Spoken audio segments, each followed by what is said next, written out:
I once believed tales of avarice were mere cinematic tropes or tabloid fodder. Then I met Lisa, my ex, a living embodiment of those very cliches. Initially, things appeared idyllic, or so I thought. I genuinely believed I'd found my lifelong partner. However, her fascination with luxury gradually became undeniable.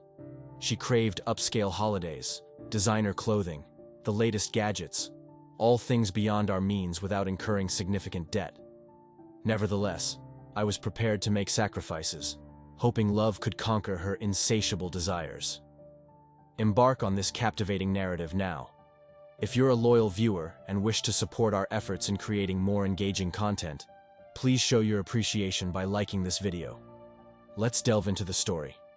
Soon, complaints began. She'd regard my gifts with barely concealed disappointment, labeling them cheap and contrasting them with the extravagance of her friends' partners. Despite these warning signs, I remained committed. Then, Lisa informed me she was pregnant. I was overjoyed, believing this would unite us, perhaps even providing grounding for both of us.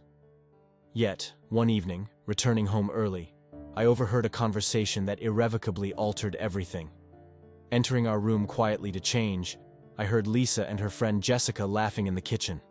Their voices were hushed, but then Jessica uttered something that grabbed my attention. What if Jason believes the baby's his? And what if Greg doesn't leave his wife? A pause followed, then Lisa's response.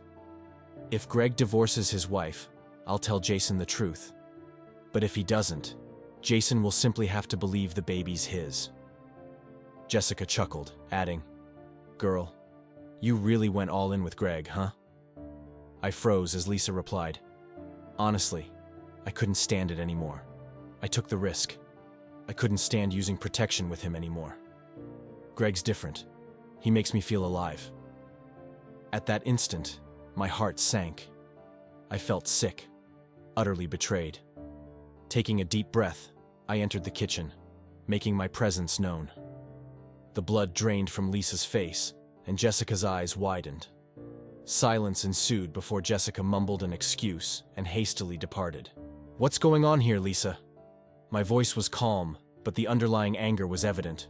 She stammered, attempting a flimsy explanation, but it was futile. She knew I'd heard enough. Cornered, Lisa finally confessed to an affair with her boss, Greg, claiming he'd promised to leave his wife, but her doubts were palpable. I couldn't believe it. While I'd been planning our future, she'd been deceiving me. The pain was unbearable, yet I knew my course of action. "Lisa, pack your things and leave," I stated, my voice frigid.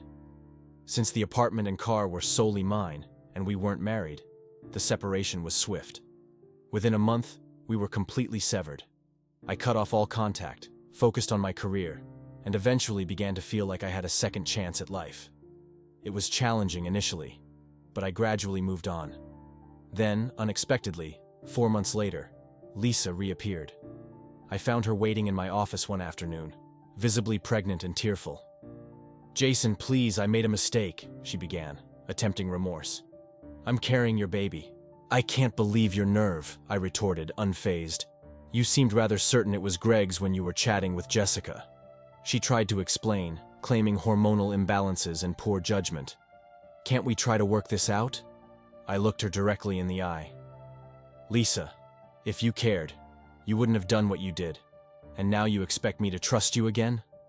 She pleaded, reminding me she hadn't demanded anything during the breakup, as if that somehow validated her sincerity. I laughed bitterly. "That's because you weren't entitled to anything." I made my position clear. If she wanted me to believe the baby was mine, we'd confirm with a DNA test after the birth. But reconciliation was out of the question. Office gossip swirled after her visit, and I endured the whispers, focusing on my work. Eventually, Lisa had the baby. We conducted the DNA test, and as I anticipated, I wasn't the father. Relieved, I severed all remaining ties. Later, I heard rumors that Greg had discreetly paid her a small sum to prevent further problems, then dismissed her from the company. He offered minimal support, making it clear he wanted nothing more to do with her.